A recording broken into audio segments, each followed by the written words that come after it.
안녕하십니까. 공병호입니다. 지금 이제 계엄령이 무산되고 난 이후에 그냥 지나갈 수가 없지 않습니까? 그러니까 이제 이 후폭풍이 굉장히 심하게 이제 불 거거든요. 이제 계엄령을 선포했을 때 일단 이제 현재 이재명 측에 대해서 좀 비호감인 분들은 단톡방 같은 걸 중심으로 해가지고 굉장히 열띤 그런 응원을 하시는 분들이 많았던 거거든요.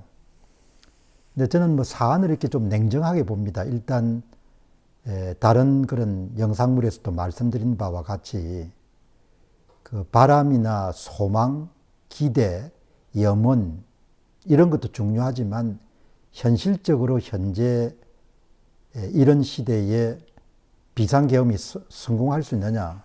일단 성공 가능성이 거의 없는 그런 거죠.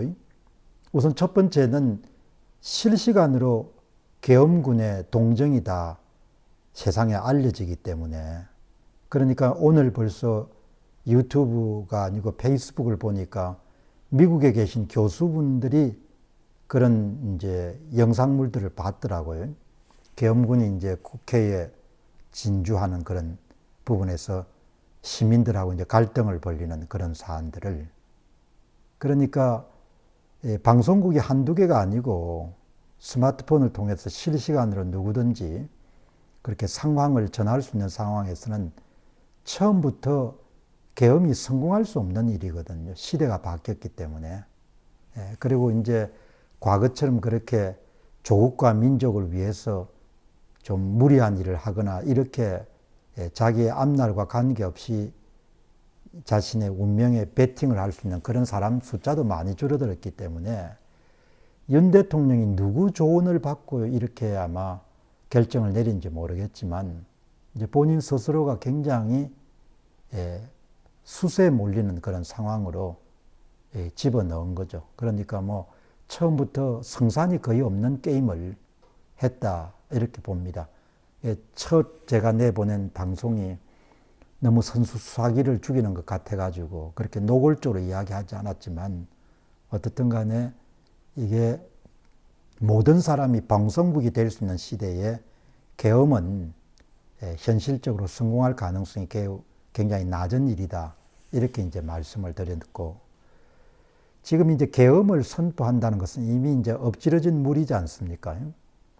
계엄 실시의 전문을 보게 되면은 정적들, 그러니까 민주당 측의 국회의원들에 대해서 전면적인 그런 전쟁 선포를 한 거거든요. 여러분들이 전문을 보시게 되면은 그냥 협상 파트너가 아니고 제거해야 될 대상 정도로 그렇게 아주 격악한 그런 문장들이 가득 차고 있거든요. 그러니까 계엄을 선포한다는 것 자체가 정적들을 제거하기 위한 것이기 때문에 그냥 전쟁을 선포한 것이고, 그 다음에 그 전쟁이란 부분들은 고스란히 담겨져 있는 부분이 바로 계엄 선언 전문이거든요. 그러니까 이제 적으로 간주한 거 아닙니까? 적으로. 그러면 이제 적들이 가만히 있겠냐 이야기죠. 적들은 그동안 이 빌미, 그리고 상대방이 수렁에 빠질 수 있도록 그렇게 갖은 노력을 다해왔지 않습니까? 근데 본인들이 손에 피를 묻히지 않고 스스로 이제 수렁에, 그것도 아주 깊고 깊은 수렁에 이제 빠진 거거든요. 그러니까 이제 제가 계엄령 무산의 그런 후폭풍이라는 것이 그냥 말로 끝날 것 같지 않다는 거죠. 상대방은 어떻든 이재명 당대표의 사법 리스크를 회복시키는 방법은 임기 전 퇴임이나 아니면 탄핵을 통해서 달성할 수 있으니까 처음에는 탄핵안을 갖고 나가다가 그게 여의치 않으니까 그 다음에 임기 단축안, 헌법 개정안으로 이렇게 방향을 선회했다가 뭐 이제 본인이 알아가지고 그렇게 탄핵의 빌미를 제공했으니까 옳지 않은 일이지만 더불어민주당 측으로서는 그런 기회를 놓칠 수가 없을 거라고요. 그러니까 지금 이제 관전 포인트는 칼을 빼서 상대방이 찔렀는데 그 이제 뭐 찌르기 전에 그냥 이미 칼 앞날이 그냥 다 뭉개진 거지 않습니까? 그러면 이제 상대방이 칼을 맞을 것으로 예상됐던 사람들이 아주 상식적으로 생각하더라도 그냥 뭐, 예, 칼 쓰셨네요. 이렇게 덕담하고 끝내지 않을 거라고요. 당신이 나가라. 이런 식으로 이제 아마, 예, 반응을 하지 않겠느냐. 그러니까 아마 오늘 그냥 이제 국회 오후 되면은 바로 탄핵안을 들고 나와가지고 뭐 이제 난리 법석을 지울 거라고요.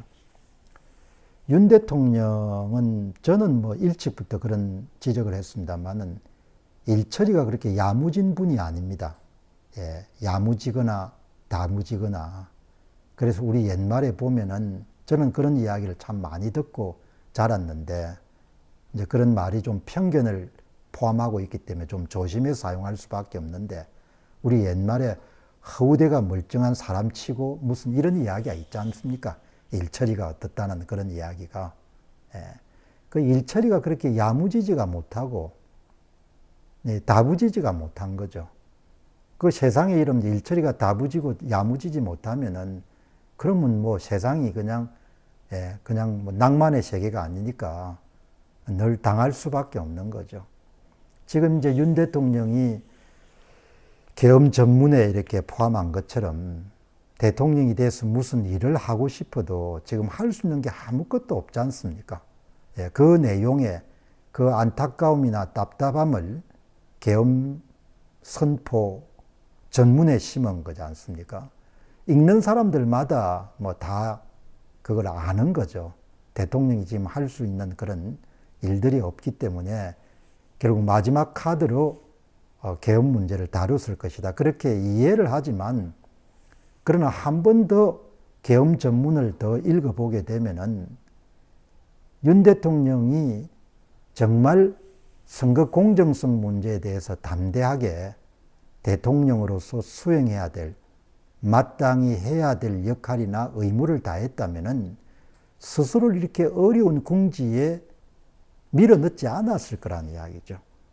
그러니까 좀 냉정하게 들릴 수도 있지만 대통령 스스로가 자초한 것이고 사자성어로 이야기하면 자업자득인 겁니다. 자기가 뿌린 씨앗을 자기가 거두게 된 거죠. 선거가 무너진 마당이니까 국회가 다 장악이 돼가지고 그래서 좀 양식 있고 여러분들 선거 공정성 문제에 대해서 깊은 관심을 가진 사람들은 끊임없이 경고를 했지 않습니까? 선거 문제를 제대로 처리하지 못하면은 레임덕은 물론이고 반드시 탄핵을 시키려고 들 것이다. 예. 뭐 그런 부분에 대통령이 모를 수가 없는데 어떻든 단안을 내리지 않고 안일하게 이번 선거는 좀 다를 것이다 이렇게 판단을 했으니까 잘못된 정보를 바탕으로 해가지고 판단한 것도 결국은 리더가 책임을 질 수밖에 없는 거지 않습니까? 요약해서 말씀드리게 되면은 이제 칼을 빼서 상대방을 찌른 거란 말이죠. 찔렀는데 이제 칼날이 어떻게 준비가 잘 안 돼가지고 앞에 칼이 그냥 칼날이 다 망가져 버린 거죠.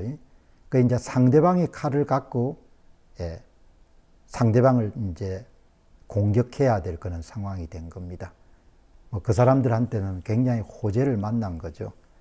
이재명 당대표의 정치 생명을 부활시킬 수 있는 절호의 기회가 이제 처음에 예상했던 대로 본인들이 노력해서 참 쉽지가 않은 일이었는데 스스로 수렁 속에 빠져버렸으니까 그러니까 이제 작업이 굉장히 어렵게 된 거죠. 국힘당 국회의원들도 계산을 할 겁니다. 지금 뭐 윤 대통령이 무리수를 둔 것이고 그리고 윤 대통령이 뭐 제공할 수 있는 게 아무것도 없지 않습니까? 지금은 선거도 다 끝나고 했으니까 그러니까 이제 어떤 식으로 민주당 사람들이 이제 이걸 처리할 건지 이제 헤게모니는 민주당 사람들이 진 거니까 뭐 게임하고 같이 이쪽에서는 수를 쓴 거고 더 이상 이제 내놓을 카드가 없는 거죠. 이제 상대방이 이제 그걸 갖고 요리를 하겠죠. 이제 민주당 사람들은 아직은 젊은 분들이 많고, 그 다음에 권력에 대한 욕망이 굉장히 절박하고 강력하고, 특히 이재명 당대표를 대통령으로 만들어야 될 너무나 절박한 상황이 있기 때문에 어떻게든 여러분들 거기에 맞춰가지고 작업을 해 나가지 않겠나. 뭐 작업 결과는 제가 확인을 할 수 없죠. 여러 가지 변수가 있으니까. 이제 이번 사태를 보면서도 세상에 다 때가 있지 않습니까? 공격해야 될 때가 있고, 방어해야 될 때가 있고, 놓치지 말아야 될 때가 있고, 그냥 방관해야 될 때가 있고, 너무나 많은 그런 좋은 기회들을 윤 대통령이 놓친 거죠. 본인도 어려워지지만 선량한 국민들이 이제 많이 고초를 겪을 수밖에 없는 딱한 상황이 된 거죠. 아무튼 참 딱하게 된 겁니다. 감사합니다.